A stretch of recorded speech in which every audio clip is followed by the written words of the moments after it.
తన యందు భయభక్తుల వారి నిమిత్తము ఆయన దాచి ఉంచిన మేలు ఎంతో గొప్పది అని లేఖన సత్యం. దాచి ఉంచాడట ఆయన ఒక మేలును. ఎందుకోసం అంటే తన యందు భయభక్తులు గల వారికి ఇవ్వడానికి. ఆయా సందర్భాల్లో చాలామంది తమ బిడ్డల కోసం ఆస్తులు కూడబెడుతుంటారు, లేదా కొన్ని విషయాలు దాచిపెడుతుంటారు. ఒక వయసు వచ్చిన తర్వాత, ఒక స్థాయికి వచ్చిన తర్వాత వారికి ఇవ్వాలనే ఆలోచన వారికి ఉంటుంది. వాటిని హ్యాండిల్ చేసే సామర్థ్యం వచ్చిన తర్వాత వాటిని వారికి ఇస్తారు. అవి వారి కొరకే పొందుపరిచారు, వారి కొరకే దాచిపెడుతున్నారు. కానీ అవి వారికి ఇచ్చే సమయానికి వారికి ఆ పరిపక్వత రావాలనే ఆలోచన. దేవుడు మనల్ని విస్తారంగా దీవించగలడు ఆయన. కానీ కొన్ని సందర్భాల్లో దేవుడు కొంచెం ఆలస్యం చేయడంలో కారణం ఏంటో తెలుసా?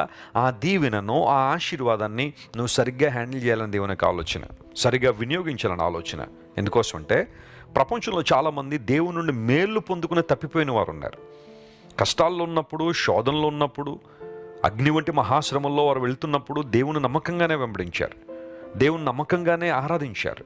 ఆయన గట్టిగా పట్టుకున్నవారు సుఖం వచ్చిన తర్వాత, లేదా పరిస్థితులు మారిన తర్వాత, ఆశీర్వాదాలు వచ్చిన తర్వాత, దీవెనలు వచ్చిన తర్వాత, మేళ్లు జరిగిన తర్వాత అందరూ ఇలా ఉంటారని అనట్లేదు. కానీ కొంతమంది ప్రభువుని విడిచిపెట్టి వెళ్ళిపోయిన సందర్భాలు ఉన్నాయి, లేదా ఆత్మలో చల్లారిపోయిన అనుభవాలు ఉన్నాయి, భక్తిలో నిరసించిపోయిన అనుభవాలు చాలామందిలో ఉన్నాయి.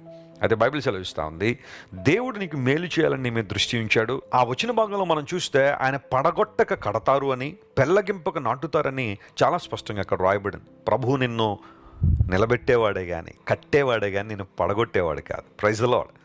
లోకము, లోకస్తులు, భక్తిహీనులు, అన్యులు, దేవుని ఎరుగున వారు నిన్ను పడగొట్టాలని ప్రయత్నం చేస్తారు. ఇన్ఫ్యాక్ట్ నువ్వు పడిపోతే చాలా ఆనందం వాళ్ళకి, నువ్వు పడిపోతే పండుగ చేసుకుంటారు చాలామంది, చాలా సంతోషిస్తారు. కానీ దేవుడు అలాంటివాడు కాదు కదా. నిన్ను పడిపోయిన నిన్ను పైకి లేవనెత్తన దేవునికి ఆలోచన. మంచి సమరయుని చరిత్రను మనం చదువుతున్నప్పుడు త్రోవ ప్రక్కన పడిపోయిన వ్యక్తిని లేవనెత్తి పూటకోళ్ళవాని ఇంటికి నడిపించాడు. యేసు ప్రభు మంచి సమరయుడిగా నీ లోకానికి వచ్చారు. పడిపోయిన మనం లేవనెత్తాలని, ఉద్ధరించాలని దేవునికి ఆలోచన. నువ్వు చేయాల్సిన పని ఏంటో తెలుసా? ఆయనకు సంపూర్ణంగా నువ్వు సమర్పించుకోవడమే.